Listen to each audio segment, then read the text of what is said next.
Hey guys, this is Anumali फिर एक बार आपके अपने YouTube channel smart English classes with Anumali Telegram channel पे मेरे पर्सनली रिक्वेस्ट आने पर मैं पीटीटी के लिए आपके लिए भारतीय इतिहास लेके आई हूँ, जो आपको पीटीटी के साथ रीट, पटवार और पुलिस और अधिकतर जो भी जिसमें भारतीय इतिहास का जिक्र होता है उसमें ये बहुत ही इम्पोर्टेंट टॉपिक है। तो हम सबसे पहले भारतीय इतिहास में सभ्यता को न लेकर काल को रह रहे हैं, क्योंकि स्टोरी वाइज पढ़ने में मज़ा आता है, पढ़ाने में भी मज़ा आता है। तो ये चैप्टर थोड़े अच्छे लगते हैं मुझे। सभ्यता वाले में मौर्य और गुप्त काल के बाद रखूँगी। तो हम मौर्य साम्राज्य पढ़ रहे हैं, जिसका काल रहता है 323 ईस्वा पूर्व से 184 ईसा पूर्व 184 ईसा पूर्व रहता है। और हम इसमें जानेंगे कि इसके समय कला संस्कृति एवं साहित्य का कैसे विकास होता है। मौर्य साम्राज्य की स्थापना चंद्रगुप्त मौर्य ने की थी। इनका शासनकाल रहता है 321 ईसा पूर्व से 298 ईसा पूर्व। मौर्य वंश का संस्थापक इन्हें माना जाता है। इनके प्रधानमंत्री चाणक्य, जिनको कौटिल्य और विशिष्ट गुप्त के नाम से भी जाना जाता है। ऐसे भी ऑप्शन में चाणक्य ना देकर मौर्य के चंद्रगुप्त मौर्य का प्रधानमंत्री था। तो 3 अदर नेम्स देकर उसमें विष्णुगुप्त देकर आप ये कंफ्यूज ना हो कि मीन्स चाणक्य था उनका, तो ये कहाँ से आया। तो हम देखेंगे चाणक्य को कौटिल्य भी कहते हैं और इनको भी कहते हैं। तो वो इन्होंने अपनी पुस्तक अर्थशास्त्र में भी मौर्य काल का राजनीतिक का जिक्र किया है। तो हमें ये भी एक प्लस पॉइंट है कि मौर्य काल के अर्थशास्त्र में किसका जिक्र है, तो मौर्य काल का राजनीतिक जिक्र है इसमें। तो 305 ईस्वा पूर्व में सेल्यूकस निकेटर, जो कि सिकंदर के सेनापति को हराया और सेल्यूकस निकेटर ने अपनी पुत्री कार्नेलिया या हेलेना का विवाह किससे करा दिया, चंद्रगुप्त से करा दिया था। और इसी के साथ उन्होंने काबुल, कंधार, हेरात एवं मकरान चंद्रगुप्त को दिए थे। सेल्यूकस ने अपने राजदूत मेगस्थनीस को भी चंद्रगुप्त के दरबार में नियुक्त करवाया था। मेगस्थनीस भी एक इम्पोर्टेंट टॉपिक है। इसमें मेगस्थनीस भी बहुत पूछा जाता है और इसकी पुस्तक भी बहुत पूछी जाती है इंडिका। इस पर भी हमें गौर करना है और इस पर ध्यान रखना है। इसमें भी इस मौर्य काल का इतिहास जुड़ा लिखा जाता है, राजनीतिक इतिहास। और चंद्रगुप्त मौर्य एवं सेल्यूकस के बीच हुई संघर्ष का वर्णन कहाँ मिलता है, एचियानास ने किया था। चंद्रगुप्त मौर्य और सेल्यूकस के बीच में जो संघर्ष हुआ था उसका जिक्र कौन करता है, एचियानास करते हैं।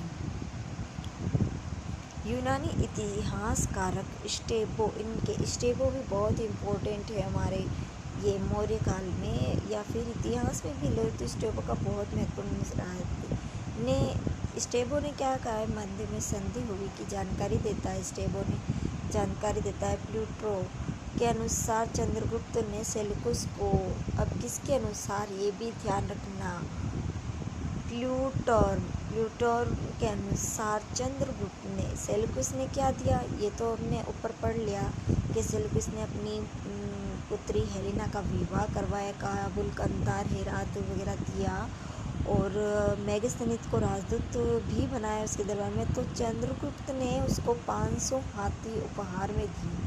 वैसे तो इसमें सेल्यूकस चल गया, ये हाथी वाथी क्या यार, मैंने तो तुम्हें मेरी बेटी दे दी और पलट उलट दिए भाई।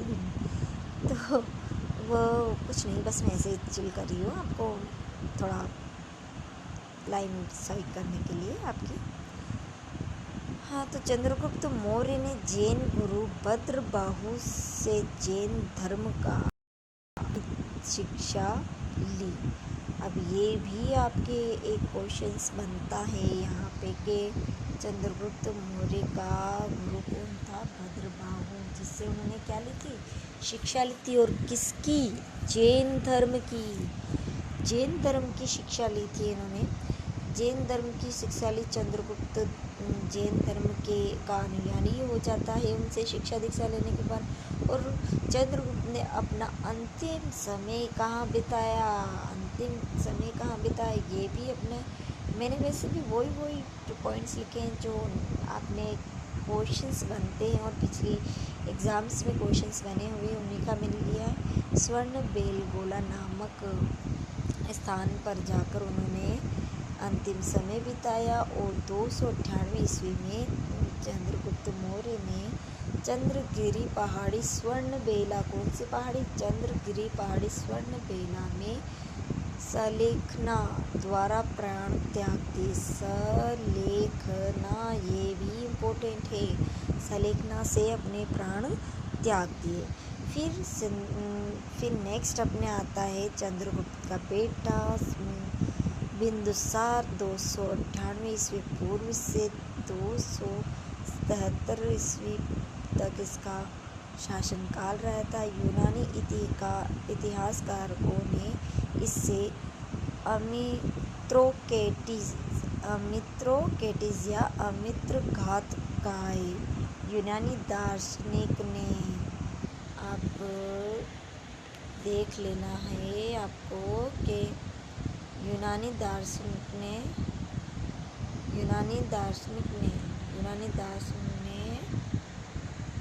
ये अमित्रोकेटिस या फिर मित्र घात कहा है। किसको कहा है? बिंदुसार को।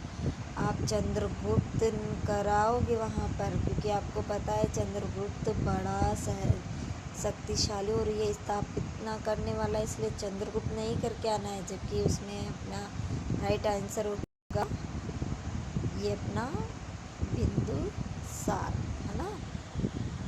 और इसका कार्यकाल भी हमें ध्यान रखना है, 298 से 273, ठीक है ना। नेक्स्ट हम देखते हैं स्टेबो माइंड में आया। स्टेबो ने बिंदुसार के लिए क्या कहा था? याद है कुछ क्या? नहीं, उसकी संधि के बारे में बताया था ना, याद करना आप, फिर बताना कमेंट में। अभी जस्ट बताया मैंने। अनुसार सीरिया शासक एंटिया, ये भी इसमें इम्पोर्टेंट है। बिंदुसार में जैसे वहाँ पर वो आया था ना, कौन आया था? सेल्यूकस ने किसको भेजा था? याद करो, मेगास्थनीस को भेजा था ना। उसी प्रकार से बिंदुसार के काल में एंटियोकस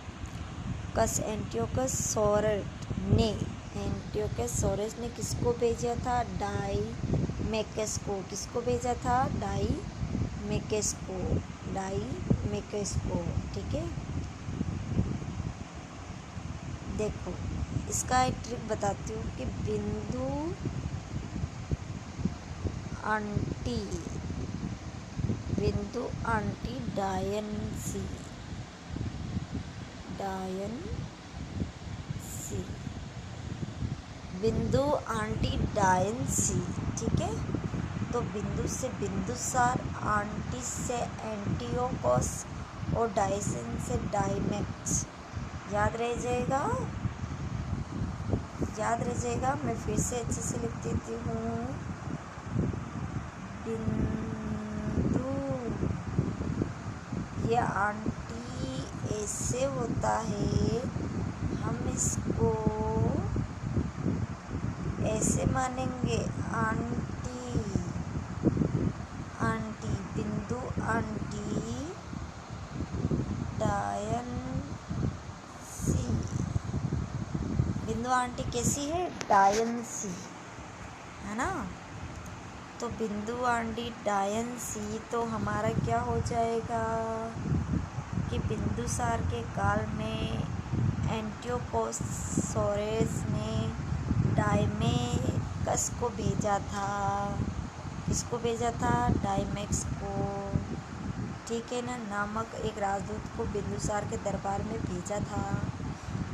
यूनानी इतिहासकारक एथेनियस के अनुसार बिंदुसार ने यूनान के शासक से 3 वस्तुएं मांगी थी। बहुत ही अलग तरीके का ये शासक रहा है। इसने अजीबोगरीब डिमांडें की है। यूनानी इतिहासकारों के अनुसार उन्होंने जो मांगी थी वो मांगे थी मदिरा और सूखे मेवे यानी अंजीर, ये भी नाम आ सकता है, मीठी मदिरा, अंजीर और दार्शनिक। ये कैसी बात कर ली देखो, दार्शनिक तो देखो सबके अपने अपने देश की एक अनोखी चीज़ होती है भाई, यार ये हमारे दार्शनिक है, वो उनको कैसे दे देगा भला। इसी हिसाब से हम आगे देखते हैं। यूनानी शासकों ने मीठी मदिरा और अंजीरा भेज दी, लेकिन दार्शनिक नहीं भेजे। बिंदुसार के समय तक्षशिला में 2 विद्रोह हुए थे, जिन्हें का दमन अशोक एवं एक विद्रोह का दमन सुशी ने किया था। सुशीम अशोक के पुत्र, मतलब अशोक बिंदुसार के पुत्र अशोक और सुशीम ने विद्रोह को रोका था। 2 बार विद्रोह हुए थे। कहाँ पे? तक्षशिला में। कौन कौन गया था? अशोक और सुशीम। यह आजीविक सांप्रदाय का अनुयायी था। किसका अनुयायी था? आजीविक सांप्रदाय का। और ये आजीविक सांप्रदाय का बनने के लिए इसको प्रवर्तक कौन थे? इनके प्रवर्तक, ये भी प्रश्न में बनता है। ये था मखलीपुत्र घोषाल। और ये क्या थे? यह भाग्यवादी व नियतिवादी होते हैं। कैसे होते हैं? जो आजीवक सांप्रदाय व भाग्यवादी होते। अब उसके बाद हम देख सकते हैं अगला शासक हमारे सामने कौन है? सम्राट अशोक, जिसका शासनकाल कहाँ से कहाँ का है? 273 से 232 का। पहले अपने कौन थे? चंदा मिला हमें, चंदा यानी चंद्रगुप्त। कब से कब तक बताइए? 300 क्या लिखूं मैं? 23 लिख दूं या 21 लिखूं? मौर्य काल की स्थापना यहाँ से बताई जाती है, जबकि ये किस में आता है? 298। बिंदुसार 298 से 273 और अशोक आ जाता है अपने 273 से 232। अशोक मैं वैसे भी मेन जिसके क्वेश्चंस बनते हैं वही लाइनें ले रही हूँ, तो आप बिल्कुल ये माइंड में ना ले कि मैडम बहुत ज़्यादा शॉर्ट बता रहे हैं, इनमें से क्या बैठेगा। ये तो कुछ ही बातें बता रहे। ऑनलाइन तो बहुत सी स्टोरियाँ बताते हैं भाई, बिंदुसार चंद्रगुप्त चाणक्य कहाँ से किसको कैसे लाया, चंद्रगुप्त को कौन से पकड़ के किधर से कौन से को क्या उसने उसको लड़ाई के लिए चुनौती दे दी, चोटी पकड़ के वगैरह वगैरह सी स्टोरी सुनाकर तुम्हारे सामने पैसे तैयार। पर मैं क्या ना थोड़ा मैटर पर इम्पोर्टेंट मैटर लेती हूँ। सो हम अशोक से कल पढ़ेंगे। आज के लिए इतना ही। So thanks for hearing me.